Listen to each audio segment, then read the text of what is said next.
Tulad tumayo si sir. Kailang sakit.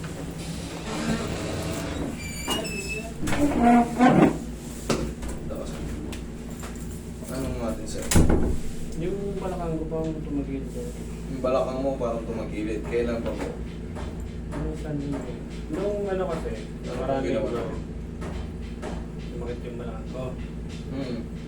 Ngayon napadala ko dun sa may kalang ko bang nag-iilot ka. Apo. Nahilot ako. Tapos yung pahilot, nadulas pa ako nung Hindi na kasalanan na mag-iinod yun kasi yung ano ka eh, ganun yung nadulas ka eh. pagkadulas ko eh. Tapos Parang nabikangkang ka. Oo, Ay, ay, na nasa. split. Oh, ganun. Tapos na, tapos niya, masakit na yung balakang ko. Masakit na yung balakang mo, tapos nadulas ka pa. Nadulas nung ano, Webis ako pero ko. Hmm. Ngayon, parang ano siya. Parang ano siya. Tumagilid. Oo. Dito parang Lumaki na. Hindi, sir, ganito yan. Upo ka. Upo ka muna, sir. Ganito yan. Bigyan ko lang kayo na ano. Para mawala yung bagabag nyo sa isip. Kumbaga yung takot nyo sa pangkaraniwan yan na tumatagilid. Bakit? Malamang sira yung mga ganto mo, napirat. Masakit na yung balakang mo, bigla ka pang hindi sa inaasahan, natulas ka pa. Yung pirat na noon, kasi nga, kaya ka nga nagpahilot kasi masakit na balakang mo eh. May nararamdaman ka na. oh, ano pa Hindi din. nga, yun nga, hindi inaasahan. Nagdadrive siguro. May nagagrab ako. Pero gagaling din yan, babalik din yan.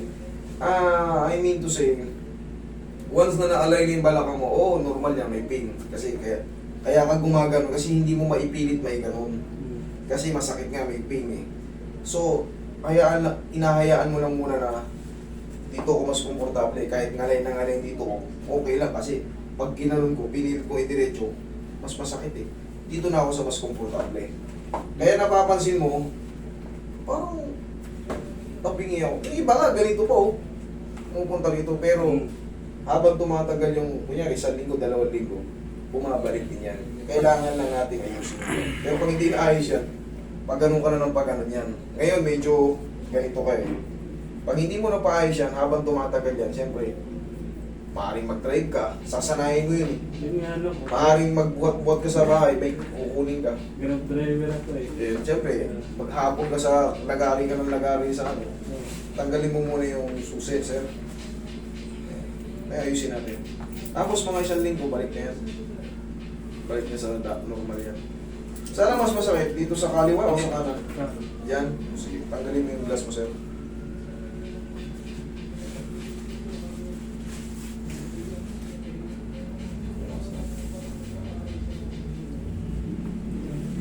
Pag matagal nakaupo, masakit na.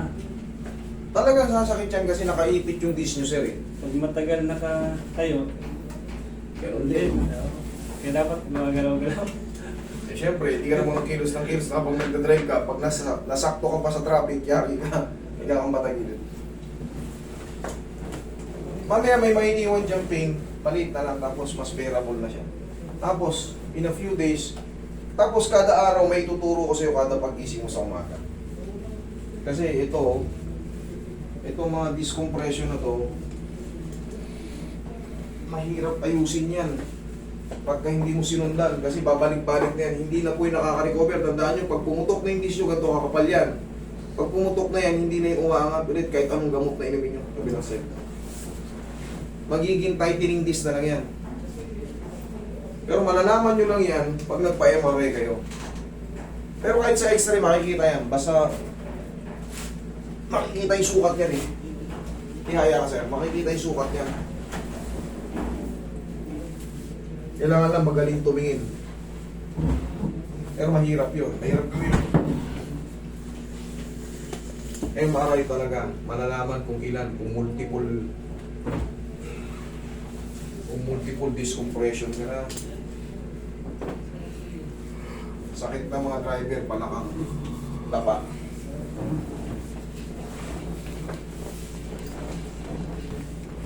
Gini ko ba yung Hirap niyan, long drive, tapos nasa ano ka, EDSA ka. Sobrang traffic. Kasi ngalay na ngalay yung balakang mo. wow, araw-araw.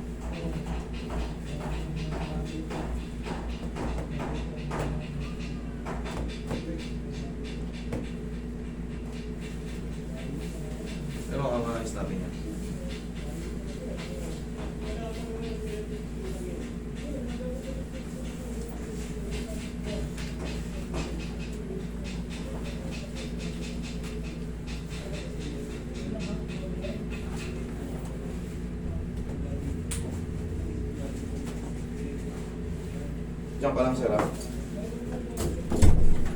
Tong, 11:30 mag-automatic ko sa ilin. Sabi mo sana. Gusto tayo ba siya doon? Oo, kunin mo. Diyan yung kotse.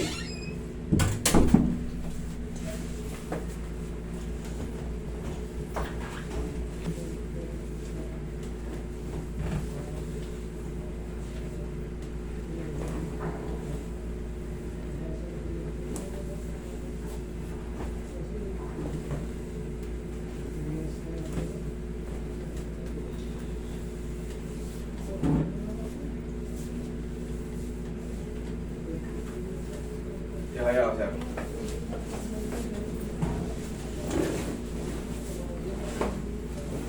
Mamaya mararamdaman mo na yan, ano, may kakaiba na sa balakang mo.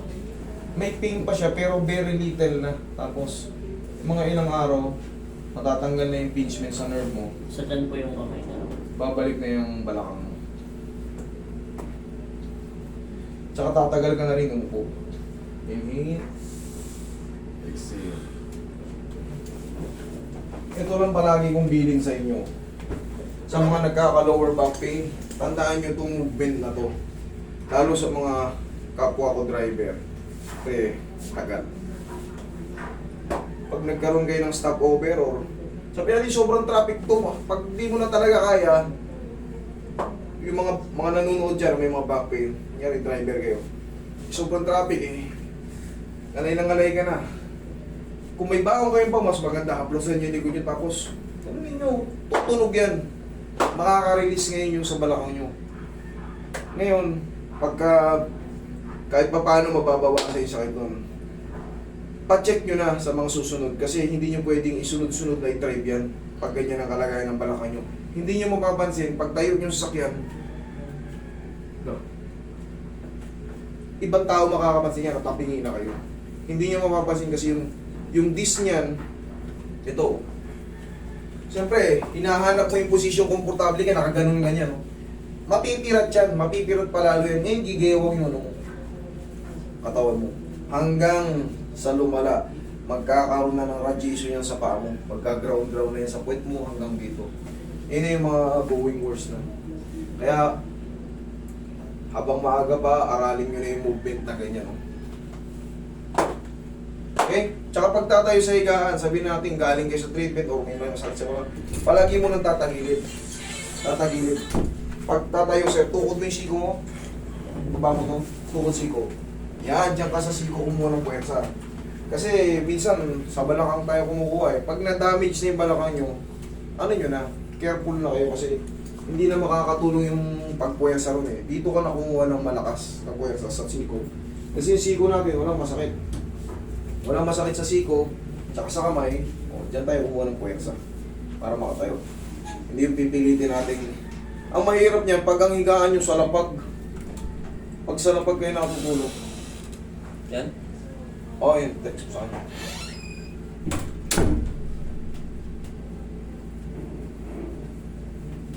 Pagka ang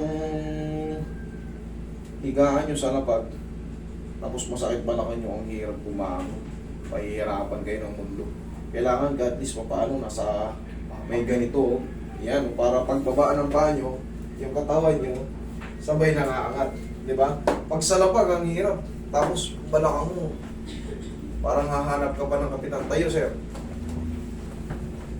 Sige, ayusin mo yung chinelas mo. Ganyan.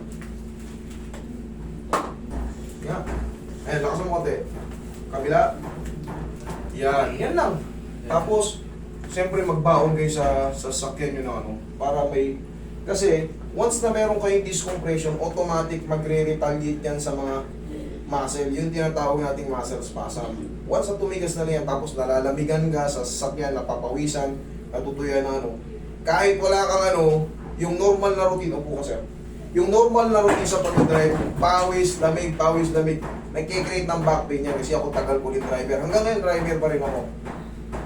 Yan, nagkikreate yan. So, ganun-ganunin nyo lang yan. Ganun-ganunin nyo lang yan. Malaking tulong yan. Okay, sir, tayo ka. O, biglang upo. Check mo kung anong na-obserbahan mo ngayon. Ano pong observation nyo? Humina, lalo sumakit, o ano? Okay na. Okay na. Ngayon, Okay na. Ilang araw, sir, mas lalo pang magsusubside yan kasi natanggal na yung pinakapag-ipit doon sa loob. Okay? Babalik na kayo sa normal. Okay? Thank you. Tapos yung tinuro ko lang sa inyo, ha? Kailangan nyo lang yun.